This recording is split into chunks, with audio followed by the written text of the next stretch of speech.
അയ്യോ എവിടെ പോയി? എന്റെ ദൈവമേ, ഞാൻ എപ്പോഴും പറയും പിള്ളേരുടെ വില കണ്ടു വേണേന്ന്. ഇവിടെ നിന്ന് കണ്ടുപിടിക്കാൻ അപ്പൊ വീട് മൊത്തം തപ്പി. ഇത് നമ്മൾ എന്തോ ചെയ്യൂടാ? ഹലോ, അങ്ങനെ നമ്മുടെ ഉപ്പും മുളകില് ഭയങ്കര നമ്മുടെയൊക്കെ നെഞ്ചിടിപ്പേറ്റുന്ന ഒരു നിമിഷങ്ങൾ തന്നെയാണ് കൂട്ടുകാരെ നമുക്ക് കാണുവാൻ സാധിക്കുന്നത്. ഈ ഒരു അവസ്ഥയിൽ നമ്മുടെ പാറമട കുടുംബത്തിനെ പോട്ടെ, നമ്മുടെ ലച്ചുവിനെ സഹായിക്കാൻ ആരാകും എത്തുക എന്നുള്ളതാണ് വലിയൊരു ചോദ്യം കേട്ടോ. അപ്പൊ എന്തായാലും ഇന്നത്തെ ഒരു എപ്പിസോഡിൽ നമുക്ക് കാണുവാൻ സാധിക്കുന്നുണ്ട് നമ്മുടെ പാറുക്കുട്ടിയും കേശുവും കല്ലുമോളും കൂടെ ഒളിച്ചും പാത്തും കളിക്കുന്നുണ്ട്. അപ്പോഴത്തേക്കും നമ്മുടെ പാറുക്കുട്ടി എണ്ണുന്നു, ബാക്കി കേശുവും കല്ലുമോളും കൂടി പോയി ഒളിക്കുന്നു. അപ്പൊ കേശു അവിടെ സോഫയിൽ അവിടെ തന്നെ പോയി ഒളിക്കുന്നത്, കല്ലുമോള് പുറത്ത് ഈ ബേസ് ബോർഡ് വെട്ടിയേക്കുന്ന കൊടുക്കാൻ വെച്ചിട്ടുണ്ടാവും, വേസ്റ്റുകാർക്ക് കൊടുക്കാൻ വെച്ചിട്ടുണ്ടാവും. ആ പെട്ടിനുള്ളിൽ കയറി നമ്മുടെ കല്ലുമോൾ ഒളിക്കുവേ. എന്നിട്ട് ആ പെട്ടിനുള്ളിലിരുന്ന് കൊച്ചു ഉറങ്ങിപ്പോകും. അപ്പൊ ഇവിടെ എല്ലാവരും അന്വേഷിക്കുക.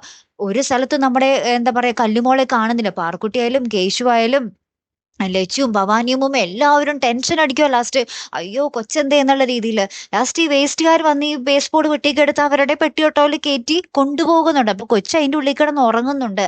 ഇനി കല്ലുമോള് എന്നേക്കുമായിട്ട് നമ്മുടെ പാറമട കുടുംബത്തിന് നഷ്ടപ്പെടുവാണോ? ആരായിരിക്കും രക്ഷകനായിട്ട് അവിടെ വരാൻ പോകുന്നതല്ലേ? കാത്തിരിക്കാട്ടോ. അടുത്തൊരു വീഡിയോയുമായി വരുന്നത് വരയ്ക്കും ഗുഡ് ബൈ.